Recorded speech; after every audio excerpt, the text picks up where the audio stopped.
a service of CNC Worldwide.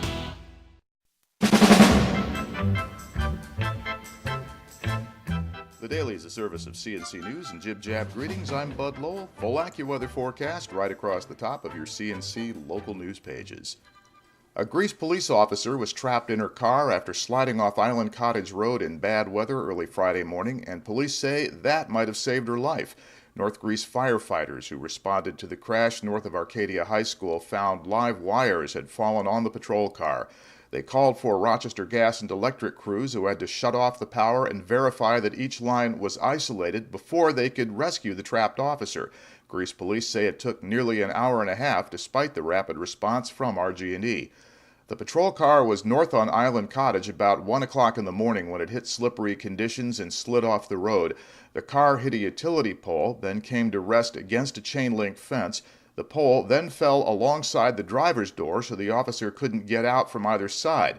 If she had been able to open a door, she might have come in contact with the live wires draped across the hood of her car.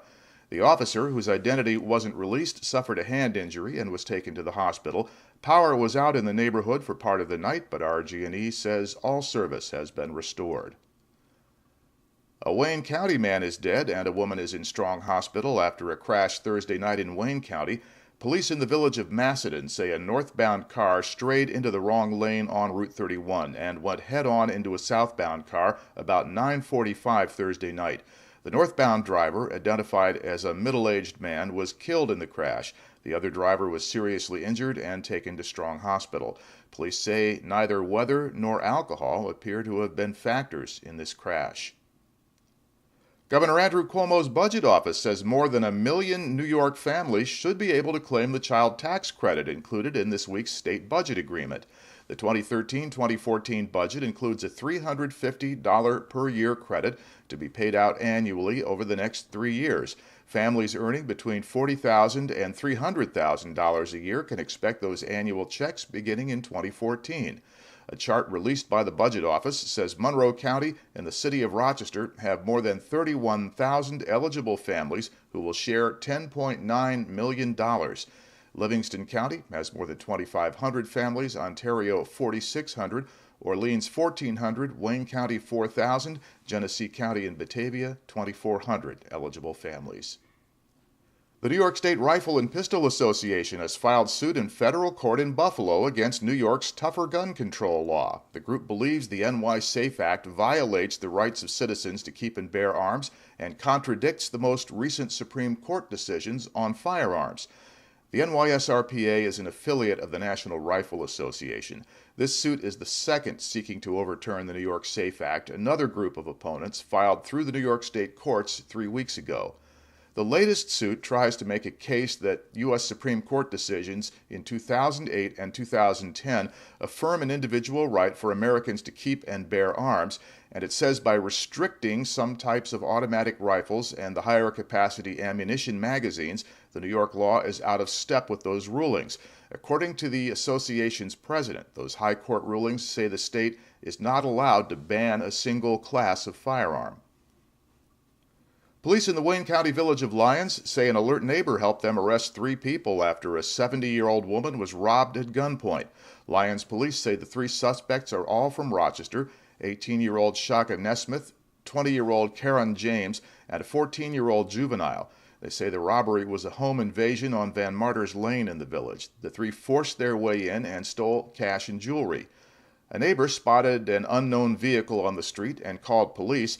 They chased it down and arrested the driver. A short time later, they arrested the second and third suspects who had fled on foot. They found guns and ski masks in the car and the stolen property. Nesmith and James are being held in the Wayne County Jail. The 14-year-old has been charged as an adult and is being held at the Monroe County Juvenile Detention Center. State police have released the mugshot of the man accused of brutally murdering a Syracuse area woman last week and raping her 10-year-old child. His case has been sent to an Onondaga County grand jury. David Rentz is charged with murder, rape, and kidnapping. State police did not want the 29-year-old's picture shown until now because they say there were reasons it could have hindered their investigation. Rentz was wearing a court-ordered GPS tracking bracelet at the time of the attacks. Federal authorities say he somehow removed it and reassembled it fast enough that the alarm went undetected. Media have reported the monitoring company in Colorado that tracks the bracelets had been advised by probation officers not to report brief signal dropouts because they were getting too many false alarms every time the bracelets banged against something. Papers filed in the court case against an East Arundecoit teacher's aide allege the woman had a sexual relationship for nearly 3 years with a middle school student. Jennifer Kennard is charged with rape and commission of a criminal sexual act involving a student she met while a teacher's aide at the East Arundecoit Middle School. The documents say the 46-year-old woman and the student had sex multiple times in the basement of her home. This was between June 2010 and February of this year. Police say the student was no longer under her supervision when this took place. Kennard is being held in the Monroe County Jail, and the school district has put her on administrative leave. 2 people have been sentenced in federal court in Rochester for their involvement in an identity theft scam. Prosecutors say 26-year-old David Pierloni of Rochester worked with a 27-year-old Missouri woman named Cassandra Dane to steal credit card information from her workplace at a Missouri hotel. They say Dane stole the information and sold it to Pierloni for $100. In turn, he and a partner in Rochester used the credit card numbers, codes, and expiration dates to buy about $20,000 worth of food and liquor before they were caught. Pierloni has been sentenced to more than 3 years in prison for identity theft and wire fraud. Dean has been sentenced to 3 years probation, and both have to pay back nearly $23,000 in restitution.